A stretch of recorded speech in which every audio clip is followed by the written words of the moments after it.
Inilah 8 kejadian besar yang akan terjadi setelah Prabowo Subianto dilantik jadi Presiden Republik Indonesia.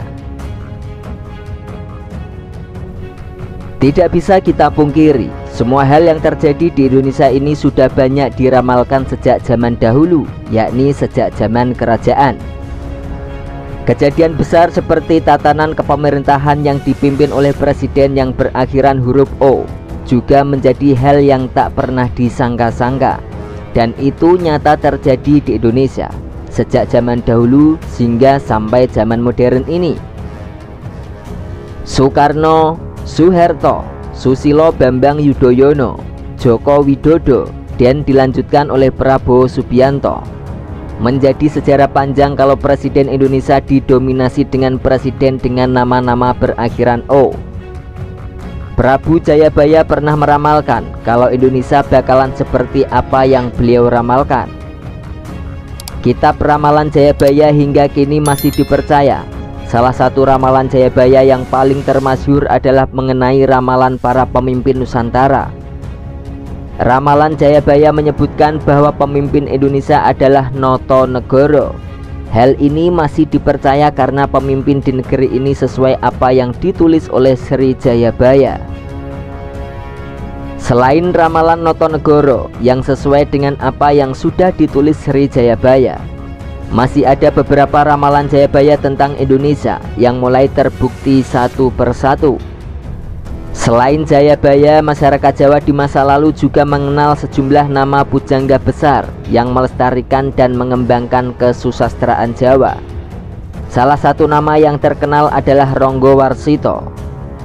Ronggowarsito atau Raden Ngabehi Ronggowarsito dikenal sebagai seorang pujangga besar dari Kasunanan Surakarta Hadiningrat.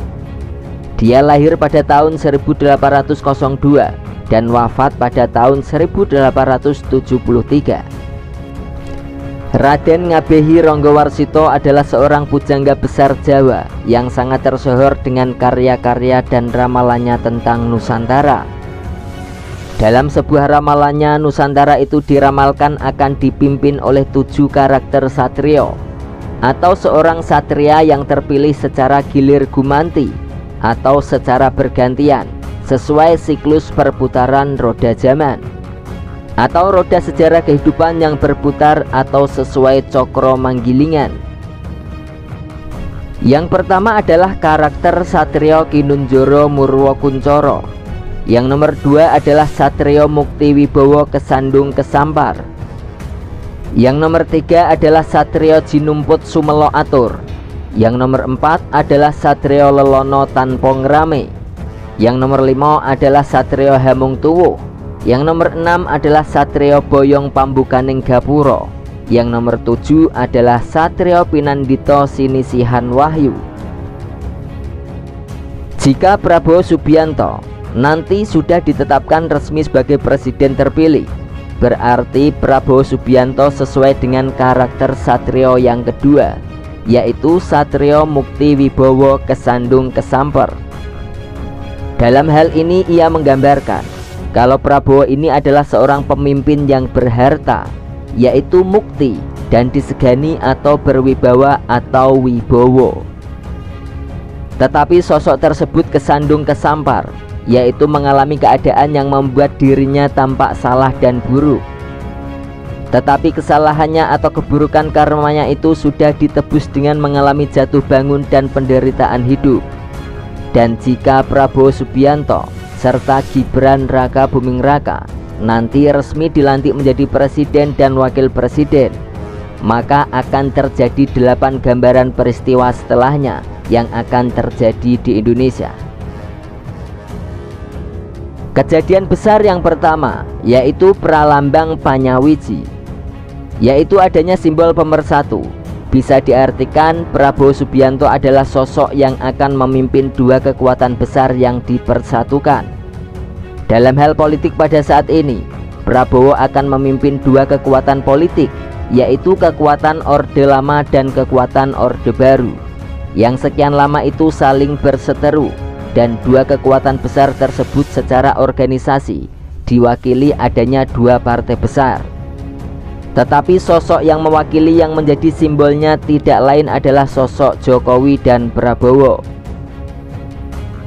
Setelah mereka dua kali saling bertarung dalam hal merebutkan kekuasaan sebagai pemimpin, dan setelah nanti bersatu, maka bisa terjadi yang kedua, yaitu Soyo Rukun lan Sentoso. Akan semakin terwujud adanya kerukunan, sehingga di Nusantara ini akan semakin kuat. Jadi Satrio Mukti Wibowo itu menggambarkan sosok yang bisa merukunkan dengan kewibawaannya, bisa merangkul semua agar hidup rukun, sehingga bisa mewujudkan adanya bangsa yang kuat dan tidak lagi menjadi bangsa yang mudah diadu domba oleh kepentingan bangsa lain yang ingin selalu menjajah dan melemahkan dan merebut kejayaan Nusantara. Hal tersebut akan memunculkan peristiwa yang ketiga, yaitu ing wiwitan ono sandungan.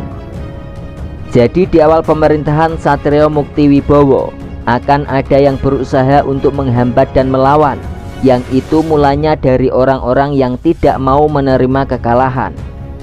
Mereka adalah yang selama ini sering sekali ditunggangi dan dimanfaatkan oleh bangsa asing yang akan mengancam kepentingannya, yang selalu menginginkan kehancuran bangsa Nusantara ini. Tetapi hal ini akan mudah bagi Prabowo Subianto. Lalu yang nomor 4, mungsuh podo kelimbungan. Ketika Prabowo dan Gibran resmi dilantik, maka yang menjadi musuh negara akan kalang kabut, yang selama ini menjadi alat kepentingan bangsa asing yang selalu menjadi penghambat kerukunan dan kekuatan juga kemakmuran bangsa ini. Mereka akan ditaklukkan karena pemimpin yang mewakili sosok Satrio Mukti Wibowo mempunyai prinsip akan melenyapkan musuh-musuh negara yang selalu berusaha mengancam keutuhan dan kemakmuran bangsa ini. Lalu kejadian yang nomor 5, bibit kawit maujudé kemakmuran. Akan terjadi awal terwujudnya kemakmuran karena sosok pemimpin yang menyandang sifat dari Satrio Mukti Wibowo bisa menjaga kewibawaan negara ini dan kemakmuran rakyatnya, seperti ingin membangkitkan ketahanan pangan bagi negaranya, memperhatikan kemakmuran para petani, dan juga memperhatikan pangan untuk kebutuhan hidup para abdi negara. Kejadian yang nomor 6, akeh sudra munggah derajat. Akan terjadi rakyat jelata yang naik kehormatannya, yang sebelumnya mereka sulit sekali mendapatkan hak pendidikan yang lebih tinggi dan kesehatan yang layak, juga kebutuhan hidup seperti makanan dan tempat tinggal. Mereka akan mendapatkan kemudahan dikarenakan sosok Satrio Mukti Wibowo punya sifat dermawan terhadap rakyat jelata. Lalu kejadian yang nomor 7, jejeg tatanan sumambrahe keadilan. Akan terjadi semakin ditegakkannya aturan hukum untuk mewujudkan pemerataan keadilan. Sosok Satrio Mukti Wibowo juga menjadi simbol tegaknya hukum untuk mewujudkan adanya pemerataan keadilan. Nanti akan ada penambahan-penambahan perbaikan-perbaikan dalam sistem penegakan hukum di negara kita. Yang nomor 8 atau yang nomor terakhir, yaitu ajeni bangsa asing. Dengan adanya pemimpin yang menggambarkan sikap dari Satrio Mukti Wibowo seperti halnya Prabowo Subianto, hal ini akan membuat negara Indonesia akan lebih terjaga dari ancaman bangsa asing. Indonesia akan lebih berwibawa dan disegani. Kemampuan Prabowo dan keberaniannya juga pengalamannya yang sangat panjang, sehingga Nusantara nantinya akan lebih dihargai dan tidak diremehkan oleh negara-negara lain.